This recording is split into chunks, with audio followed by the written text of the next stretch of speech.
po yung isang branch ng kumpanya ho namin. So marami ho mga worker dyan, mga Pinoy, mga Indiano. Ang banda na yan mahaba yan. Pero ako naman sa dulo ako, sa kabilang shop. So karamihan ng mga trabahante dyan, mga welder, machine operator, tsaka mga forklift operators. So syempre mga ano yan, mga construction na company, kaya marami hong tao yan. Doon naman sa kabila sa akin ganun din, marami din siyang tao. Ang kagandahan lang doon, hindi siya ganong pagod sa trabaho, kasi kung ano lang yung trabaho na binigay sa'yo, yun lang din yung tatrabahuin mo. Halimbawa sa aming mga welder, kailangan kung ano lang yung plano na binigay sa'yo, yun lang. Yun nga lang, syempre para ka lang sinusubuan doon na pagtapos mo ng isang project, bagsak ulit. Tapos pagtapos mo ulit ng isang project, bagsak ulit. So trabaho ka lang ng trabaho doon. So ang trabaho po namin doon ay welder. Ngayon panggabi ho ako. Panggabi ho kami. Marami din ako mga Pinoy na kasama doon, mga Pinoy, mga Indiano. Syempre, mga iba-ibang lahi na rin nandun. So sa amin po mga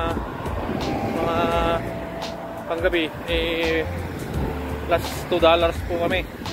Kumbaga parang night differential na ho yun. Sa isang gabi plus $2.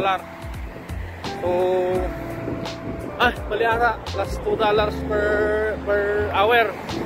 Oo, kasi yun ang nakasulat pala doon sa ano namin sa kontrata ho namin. Ang kontrata ho namin dito is 2 years lang ang binigay. So di pa namin alam kung qualified kami sa permanent resident, kasi ngayon nga nagbabawas sa mga immigration sa mga temporary resident dito, kasi daming backlog ng immigration last year. So swerte nga kami kasi nakasungtong pa kami rito. So last na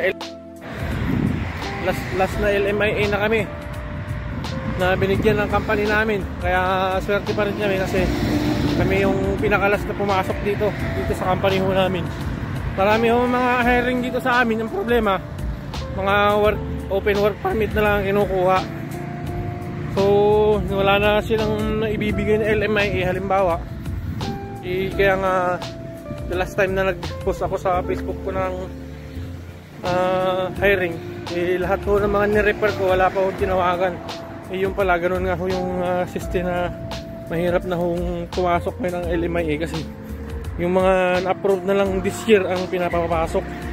So next year hindi na ho namin alam kung meron papapasukin sa amin. Kaya mahirap po na talaga pumasok dito, kasi gawa nga ho ng daming backlog ng immigration last year.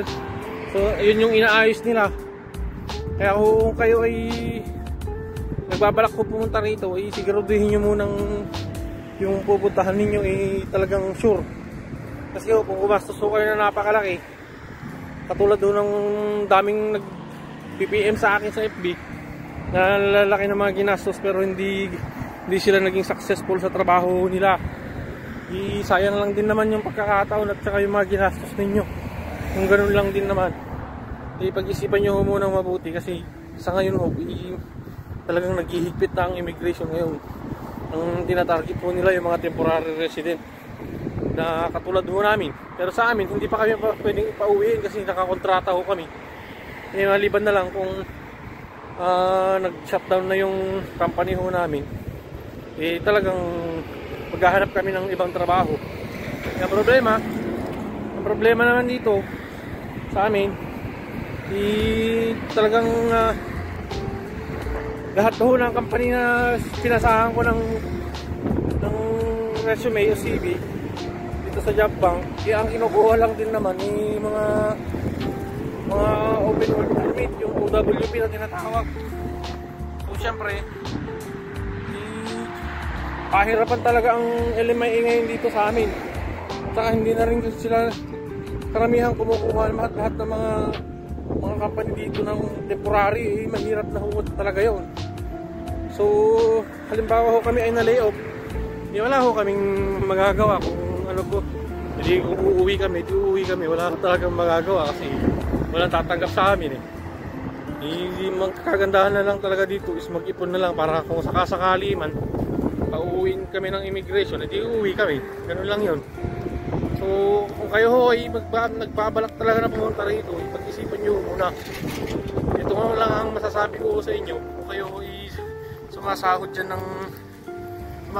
ng 60 pataas dyan sa Taiwan o kahit saan man, i-enjoy nyo muna yan. Huwag na muna kayo pumunta rito kasi pahigpit na ho ng pahigpit dito, tsaka mahal na ho ang renta ho ng bahay, renta ho lahat ho ng renta rito mahal, pati kwarto mahal. Kahit nga ako namamahalan na rin sa kwarto ko, kaya lilipat na ako ng ibang kwarto, kaya doon ako sa mas mura, kaya yun lang.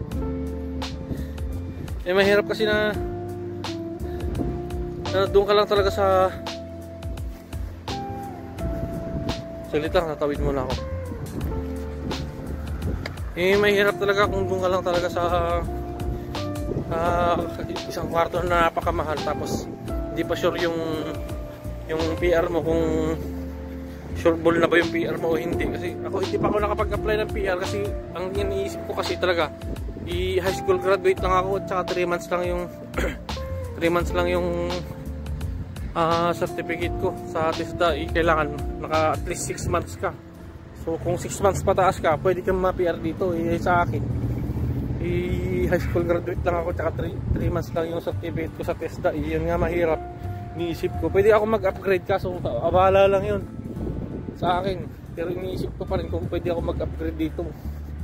Yun nga lang, panggabi ako may ang oras ng klase ay umaga, so ilang araw lang yung open ako sa umaga, mga Friday lang tsaka Lunes yung umaga ako. So medyo mahirap para sa akin na panggabi, tapos nag-aaral ka pa ng ganun. So pinag-iisipan ko pa muna mabuti kung ano yung discarding at magandang gagawin. Kung mag-online class na lang ako, marami akong mga napapanood na pwede palang gawin yun. Yun nga lang, syempre kailangan mong magsakripisyo. Gawa nga ng panggabi ako tapos pang umaga yung klase. Medyo mahirap. So pag-iisipan ko muna kung pwede nga ako ron. So yun lang mga kababayan, ito pala yung company ho namin. Yung isa, yung pinanggalingan natin kanina, doon din. Parehas dito, isa lang din ang may-ari. Kung nakita nyo yung mga pinagagawa namin, yan, mga kolong, mga beam, lahat na ho yan. Marami pa po yan, doon pa po sa kabila. Bali 3 ang branch nila rito sa St. Catherine. So yung isa medyo malayo. So ayun lang, kung halimbawa walang tao doon sa kabila, doon ako itatapon. Halimbawa walang tao doon naman sa kabila, doon na naman ako itatapon. So ganun. Pero ganun pa rin ang sahod, iisa lang din. So yun lang mga kababayan, So salamat sa inyo. Saka na lang ulit ako magta-time in na. So magandang araw sa inyo. Good luck na lang lahat sa inyo mga kababayan.